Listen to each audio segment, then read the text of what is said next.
प्रणाम दोस्तों, स्वागत है हमारे चैनल डिजिटल रिदित में। आज हम आपको महादेवी वर्मा की कहानी गिल्लू सुना रहे हैं। तो कहानी इस प्रकार है।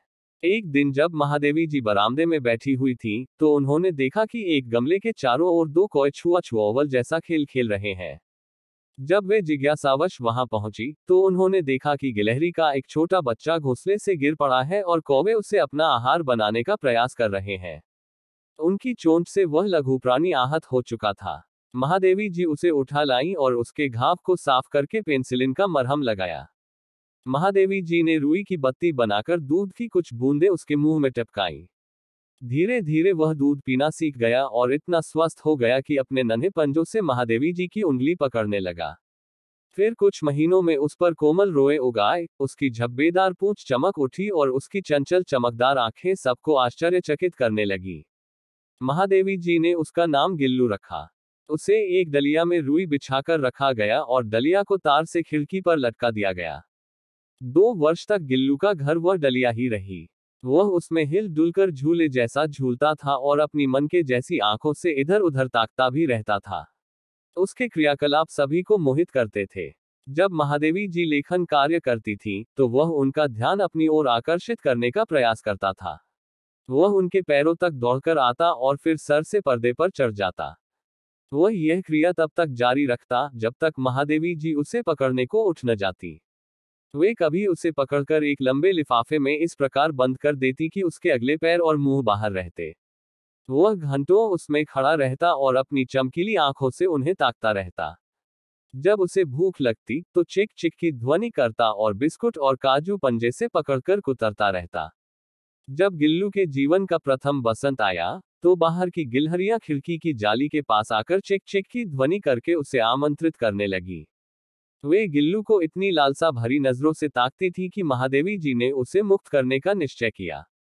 उन्होंने एक कील निकालकर जाली का थोड़ा सा कोना उठा दिया, ताकि वह सुगमता से बाहर निकल सके और यदि भीतर आना चाहे, तो आ सके। जाली से बाहर निकलकर गिल्लू ने मुक्ति की सांस ली, पर उसने अपना घर नहीं छोड़ा।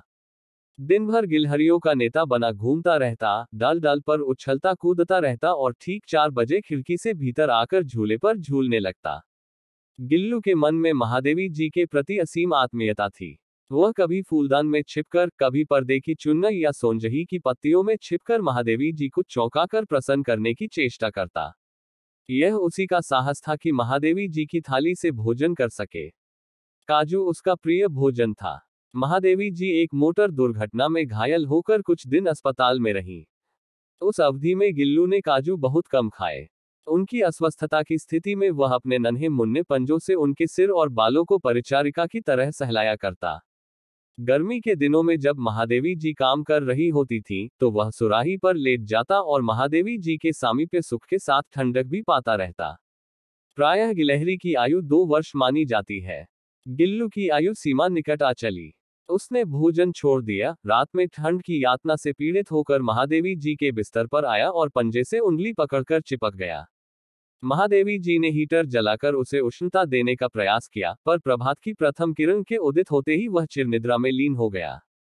गिल्लू सोनजूही की लता के नीचे से प्राप्त हुआ था, अतः उसी के नीचे उसकी समाधि बनाई गई। महादेवी जी को ऐसा लगता है कि किसी बसंती दिन सोनजूही की पीताब कली बनकर वह खिल उठेगा। गिल्लू के न रहने पर उसका झूला उतार दिया गया और खिड़की की जाली बंद कर दी गई।